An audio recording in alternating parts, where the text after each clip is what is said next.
ये सावन का महीना चल रहा है और हमारा विषय जो है इसके बारे में है। इस शब्द सावन कहाँ से आ रहा है, क्या हो रहा है, इसका क्या महत्व है। श्रु संस्कृत का धातु है जिसका मतलब अर्थ होता है सुनना। श्रु श्रवण, श्रावण और सावन में बदल गया। ये शब्द का महीना है और कान का विषय है। कान शब्द का आश्रय है। जो कान शब्द गिरते हैं वो कान में गिरते हैं। जैसे पूरी दुनिया में पानी का आश्रय समुद्र है, जो भी shelter place of the water that is in sea. इसी तरह दुनिया में जितने भी शब्द मतलब कंपन है, शब्द का मतलब कंपन, जो कान में गिरता है उसका आश्रय प्लेटफॉर्म ये कान है। आँख का पूरा प्रकाश आँख पर गिरता है। आँख प्रकाश अग्नि का विषय है। नाक जो है पृथ्वी तत्व का है, गंध का, स्मेल। इसका मुंह नीचे होता है, आँख का सामने होता है। जीभ रस का विषय है, आश्रय है। ठीक है, तो ये है। और कान में शब्द गिरता है तो ये शब्द ज्ञान का महीना है। इसमें रुद्र अपनी शक्ति को ज्ञान देते हैं, जिससे शक्ति के मन में कोई शंका संदेह नहीं होता है, उसके सभी दुख का निवारण हो जाता है। जब तक अज्ञानता है, जब तक ज्ञान नहीं है, जब आपको रहस्य ज्ञान हो गया तब आपके पास कोई दुखी नहीं है।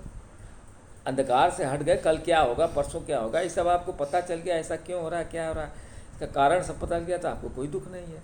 जब तक अज्ञानता है, अंधकार है, तब तक रुद्र उस अंधकार को काट देते हैं, कान में शक्ति को ज्ञान देते हैं। रुद्र के बारे में बात करते हैं। रुद्र क्या है?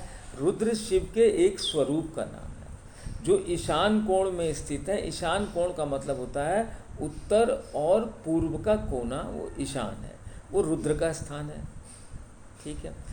और एक रुद्र का स्थान शमशान में मानते हैं हम लोग, और काशी उसका स्थान है। काशी में मणिकर्णिका में शमशान में निवास करते हैं। फिलहाल हम भाई उत्तर और पूर्वी कोना की बात कर रहे हैं। वृद्ध स्वरूप है उनका, पूरे भस्म लगाए हुए हैं और रुद्राक्ष की माला पहने हुए उनका एक स्वरूप है, वृद्ध व्यक्ति की तरह। तो रुद्र अपनी शक्ति को ज्ञान देते हैं और इसीलिए इस महीने में बिल्वपत्र का बहुत महत्व है। रुद्राभिषेक किया जाता है। बिल्वपत्र में 3 शक्तियाँ होती हैं। बीच वाली महालक्ष्मी है, छोटी वाली महाकाली है और एक महासरस्वती। तीनों शक्तियाँ, तो उसको ऐसे नीचे की ओर मुँह करके चढ़ाया जाता है, ऐसे नीचे की ओर, तो उनको दिया जाता है। वो शक्तियों का प्रतीक है। तो रुद्र इस महीने में ज्ञान देते हैं, तो शक्ति को सब संशय करें। ये महीना सुनने का है, बोलने का नहीं है। इस महीने में मौन रह करके ओम नमः शिवाय पंचाक्षर मंत्र का उच्चारण करना चाहिए। पंचाक्षर मंत्र, इसमें 5 शिव के स्वरूप हैं, उसकी चर्चा बाद में होगी। इस पंचाक्षर में इसमें रुद्र भी है, ईशान भी है। तो पंचाक्षर मंत्र है, इसका न ओठ हिले न जीभ हिले, मन ही मन पूरे महीने ओम नमः शिवाय का चिंतन करते रहना चाहिए। बोलना कम चाहिए।